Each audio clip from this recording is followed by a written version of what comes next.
ఇచ్చిన వాగ్దానాలన్నీ కూడా మా పట్ల మీరు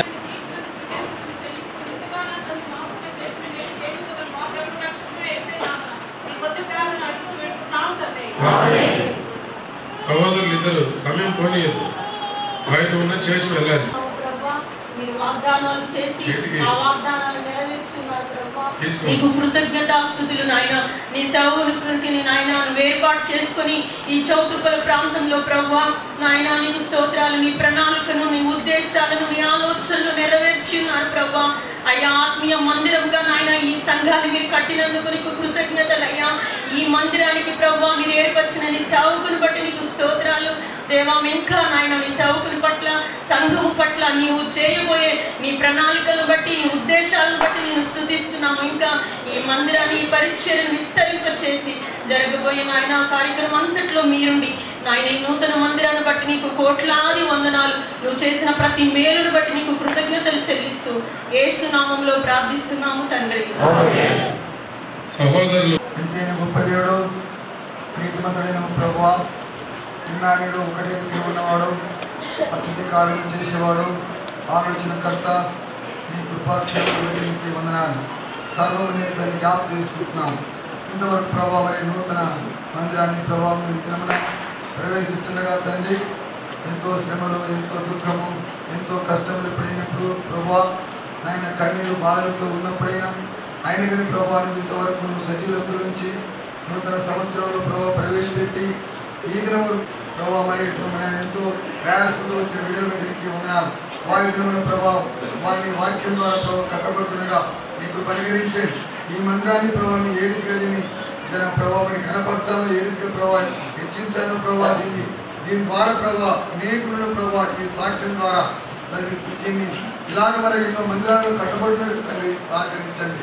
మేము కూడా దేవునికి లోబడినట్టుగా, మేము కూడా ప్రభావ మీ కొరకై మీ నమ్మకంగా నిలబడినట్టుగా, మీ కొరకే ప్రభావ మీ పరిశుద్ధాత్మ ద్వారా మేము కలిగినట్టుగా తండ్రి కృప చూపించమని మీ ఘనమైన పొందనము చెల్లిస్తూ మా ప్రభు, మా రక్షకుడు, మా విమోచకుడు జ్ఞాపకం చేసుకోమని యేసుక్రీస్తు నామమున ప్రార్థించి అడిగేట్టున్నాం తండ్రి.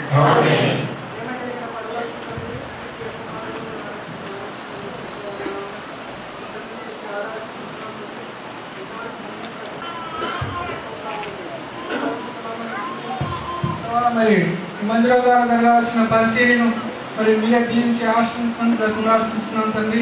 ఈ భవిష్యత్ ప్రణాళికలను సంపూర్ణంగా నెరవేర్చుకుని బ్రతులాడుతున్నాం తండ్రి. మీకు ఇచ్చిన అవకాశం పొందనాలు చెల్లిస్తుంది. యేసుక్రీస్తు పరిశుద్ధమైన నామమున స్తుతించి ప్రార్థించి అడిగి వేడుకుంటున్నాం తండ్రి. దయచేసి గమనించండి, ఈ మందిరంతో సంబంధం కలిగి బయట సంఘాల నుంచి వచ్చిన ఒక సహోదరుడు, ఒక సహోదరి క్లుప్తంగా ఆరాధించండి. ప్రేమగల తండ్రి, కమ్యూనిటీగా ప్రేమించిన ప్రభా, ఈ ఘనమైన శ్రేష్టమైన నామం కొరకే వందనాలు చెల్లిస్తున్నాం ప్రభా. యొక్క చోటుపల్లి గ్రామంలో బేతనేని ప్రభా మీరు ఆశీర్వదించినందుకే నీకు వందనాలు స్తోత్రాలు చెల్లిస్తున్నాను. లోతైనటువంటి ప్రభా ఆ యొక్క మందిరాన్ని ఇంత ఉన్నతమైన మందిరంగా నీవు ఇచ్చినందుకే నీకు అనేక వందనాలు స్తోత్రాలు చెల్లిస్తున్నాం ప్రభా. ఆత్మీయమైనటువంటి నీకు దాసులు ఇచ్చినందుకే నీకు వందనాలు, ఆత్మీయంగా నడిపించినందుకే నీకు వందనాలు స్తోత్రాలు. అదేవిధంగా ప్రభా విశ్వాసులైనటువంటి వారు కూడా ప్రభా మంచి మనసుతో ప్రభా వచ్చినటువంటి వారిని ఎంతో ఆత్మీయంగా చూసేటటువంటి మనసులను ఇచ్చినావు. నీకు వందనాలు స్తోత్రాలు చెల్లిస్తున్నాం. ఈ యొక్క మందిరాన్ని ప్రభా చోటప్పటి గ్రామంలో అనేక మందికి ప్రభా నశించిపోయేటటువంటి వారికి రక్షించేటటువంటి మందిరంగా చేయమని నీ సన్నిధిలో ప్రార్థన చేస్తూ యేసుక్రీస్తు ప్రభు నామములో ప్రార్థించి బ్రతిమాలి వేడుకొనుచున్నాం తండ్రి. ఆమేన్.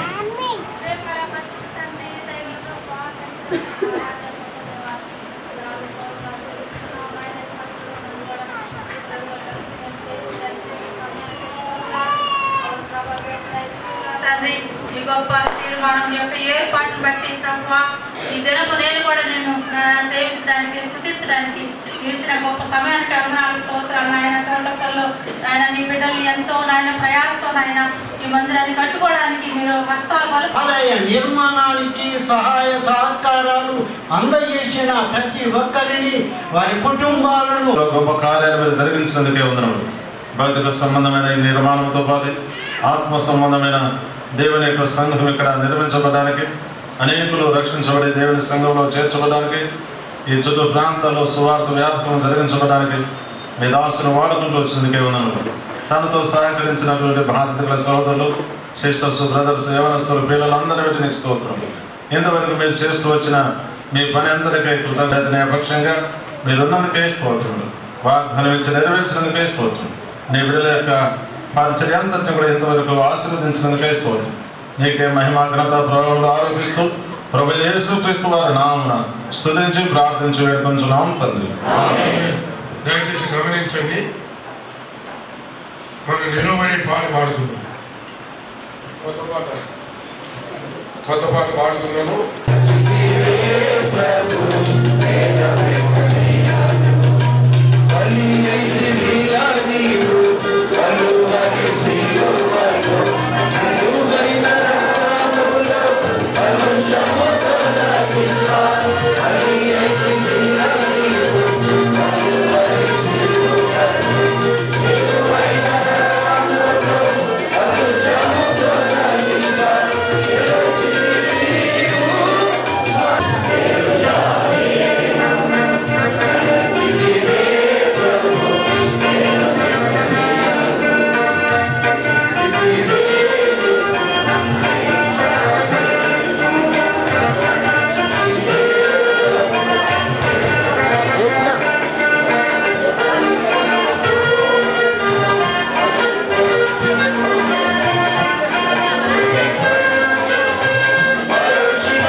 మీరు ఇప్పుడు బ్యాంకుని వీడి పోయే లోపల పూర్తిగా రాములు నేర్చుకొని పోవాలా.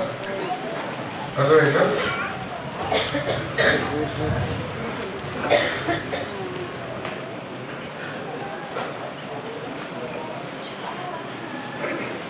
మీరు ముందు సేవ చేసిన వారు బ్రదర్ ఫ్రాంక్లిన్, తర్వాత బ్రదర్ శామ్యుయల్. ఏది శామ్యుయల్? ఓహో, అనుకున్నాడు. ఆయన ఆల్వేస్ వింటారు. ఆయనకి ఉన్నాడు ఇక్కడ. మూడోది బ్రదర్ సత్యానందం, ప్రస్తుతం బ్రదర్ శిఖామణి. ఒక్కొక్క సమయంలో ఎందుకంటే చాలా చెడ్డ దినముల్లో ఉన్నారు. ఎంత చెడ్డ దినాలంటే నా సంతకం పెట్టి ఉత్తరాలు రాసేది, పంపించేది. మరి ఎంత భక్తులో నాకు తెలియదు, ఎంత భక్తులో తెలియదు. సంతకం మాదే, రాసుకునేది వాళ్ళు. నీ సంతకంతో ఇంకొకరు రాసేది. చదివినోడికి కన్ఫ్యూజన్. అట్లాంటి పనులు ఉన్నటువంటి దినాలు. మంచి దినాలు చూడబోయేవాడు ఏం చేయాలంట? చెడ్డదాన్ని అనుకుంటే కౌటమైందని చెప్పకుండా నోరు నాలుక రెండు, దానికి ఏమైనా ఆపరేషన్ చేసుకుంటే రెండు తీసి పారేస్తే బలవుతుంది. అంటే స్పిరిచువల్గా దానికి సంబంధించి నీ కట్ చేసేస్తే మెడలో ఒక నరం కట్ చేస్తే ఒక కాలు పోతుంది అంట, ఇంకోటి కట్ చేస్తే ఇంకోటి. అట్లాంటిది ఏదైనా పలుకోవాల్సిందే పలికి ఏమన్నాడు? మనమైతే ఏమన్నా ఏమైనా నీకు ఏం తెలుసు వాక్యం? నువ్వు ఎన్నిసార్లు విన్నా నీకు అర్థం కాదు, ఈరోజు ఆయన విన్నా అర్థమవుతుంది అన్నవాళ్ళు. ఆయన అన్నాడు, లేదు నువ్వు వచ్చి కూర్చో, నేను అదే వర్తమానం ఇస్తాను. ఆయన నువ్వు కూర్చోవడం అనేది ఒక సాక్ష్యం అని అన్నాడు. వెంటనే లేచి వచ్చేసినాడు. ఏదైనా దేవుని వాక్యము మనకున్న ఆశ కూడా ప్రభు ఏదైనా ఒక మాట ద్వారా మాట్లాడతాడు, అంతా మాట్లాడు. చాలా మంది అనుకుంటాం పైనుంచి ఊరిపడి చెప్తే మనం పైకి పోతాం అనుకుంటాం. మన హృదయంలో మేలుతో నింపుతున్నాడు. ఇక మిగిలిన వాక్యం అంతా నాకు గుర్తులేదు. మిగిలిన వాక్యం ఏం చెప్పినాడు అదంతా నాకు గుర్తులేదు. కనుక పంపించిపోతారు. ఒకరి మందిరం పెద్దది కాకపోయినా సంఘాన్ని బలంగా స్థిరపరిచి పోతారు. ఒక దేవసేవకుడు వస్తాడు, రెండు చేయగలడు. కొన్నిసార్లు మనం ప్రత్యేకంగా పిలిపించుకుంటాం, రెండు పాడు చేసేదానికి, అది పాడు చేసేదానికి, ఇది పాడు చేసేదానికి కదా. అటువంటిది కాదు, మన మీద ఉంది. ప్రభు అప్పగించుకునే దాన్ని బట్టి ప్రభు చేయగలుగుతాడు. కొన్ని వచనాలు చదువుతాం. యోహాను సువార్త 12వ అధ్యాయం 1వ వచనం నుండి.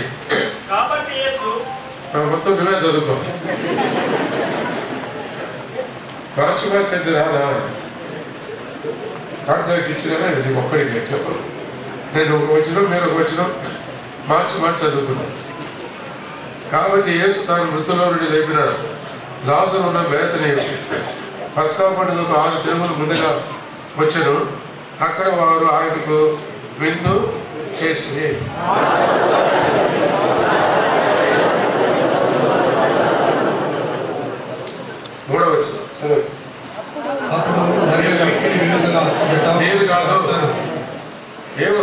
ఎత్తి తీసుకొని యేసు పాదములకు పూసి తన తల వెంట్రుకలతో ఆయన పాదములు తుడిచాను.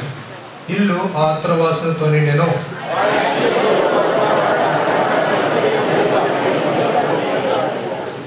ఈ అత్తరెందుకు 300 దేనారములకు అమ్మి బీదలకు ఇయ్యలేదనెను.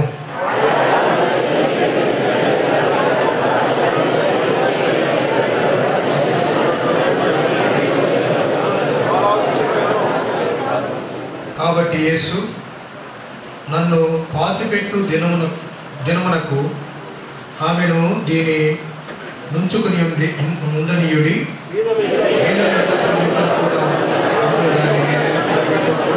చెప్పాను. కాబట్టి యూదులలో సామాన్యులను ఆయన అక్కడ ఉన్నాడని తెలుసుకొని యేసును చూచుటకు మాత్రమే గాక మృతులలో నుండి ఆయన లేపిన లాజరు ఉన్న బేతనీయకు. ఈ మాట ఏమనుంది? లాజరు ఉన్న బేతనీయకు అంటే దాని అర్థం అంతకుముందు లాజరు లేడు. దేవుని వాక్యంలో మనం చూస్తే ఇక్కడ 3 విషయాలు మనం చూడగలుగుతాం. దైవజనుల శక్తి వచ్చినప్పుడు, నేను వాక్యము మన జ్ఞాపకం చేయబడినప్పుడు మనం ఎంతో మేలు పొందుతాం. ఈ దేవుని ఆలయం ద్వారా దేవుని మహిమపరచవలసిన వారు. ప్రభు ఏమన్నా ఎరుషలేములోని దేవాలయం ముందు ఎంతకాలం కట్టించినాడు సొలొమోను దేవాలయంలో? ఎన్ని సంవత్సరాలు? 46. అది తర్వాత కట్టబడింది 7 సంవత్సరాలు. తన ఇల్లు అందుకే పాడైపోయింది. మరి పూర్తిగా పాడైపోయినాడా? దేవుని ఆలయం ఎన్ని సంవత్సరాలు? 7 సంవత్సరాలు. తన ఇల్లు 13 సంవత్సరాలు. దేవుని ప్రజల కష్టాతీతం అంతా మొత్తం ఎంతో పోయింది. ఇంటికి ఎవరికి? సొలొమోనుకి. అందుకని ట్యాక్స్లు అన్నీ పెంచేసినాడు. సొలొమోను చనిపోయిన తర్వాత రెహోబోము కాలంలో ప్రజలు వచ్చి ఏమని అడిగినారు? మరి నాయన, మీ నాయన మా మీద బరువైన కాళ్ళు పెట్టినాడు. నాకు అర్థమైంది. చదివితే ఎక్కువ వసూలు చేసినాడు, ట్యాక్సులు. ఒక రాజు అయితే జుట్టు మీద కూడా పని చేసినాడు కదా. చరిత్రలో చూడండి ఎట్లుంటుందో. జుట్టు పెంచుకుంటే కూడా పని అంట. ఏముంటుందండి చిచి అంటే కానీ ఈయన చేసినట్టు తెలియదు. ఎవరు? సొలొమోను రాజు. అది ప్రజలకు భారమైంది. వాళ్ళు వచ్చినారు, అడిగినారు, కొంచెం కాడి చులకన చేయంటే తనకున్న పెద్దలను అనుభవం కలిగిన వాళ్ళని అడిగితే వాళ్ళు ఏమన్నారు? నువ్వు వాళ్ళతో మృదుగా మాట్లాడి నువ్వు వాళ్ళకి దాసులు అయితే అప్పుడు వాళ్ళు నీకు నిరంతరం దాసులై ఉంటారని అన్నాడు. అప్పుడు బాగానే నచ్చింది. అయితే ఫ్రెండ్స్ దగ్గరకు వచ్చిన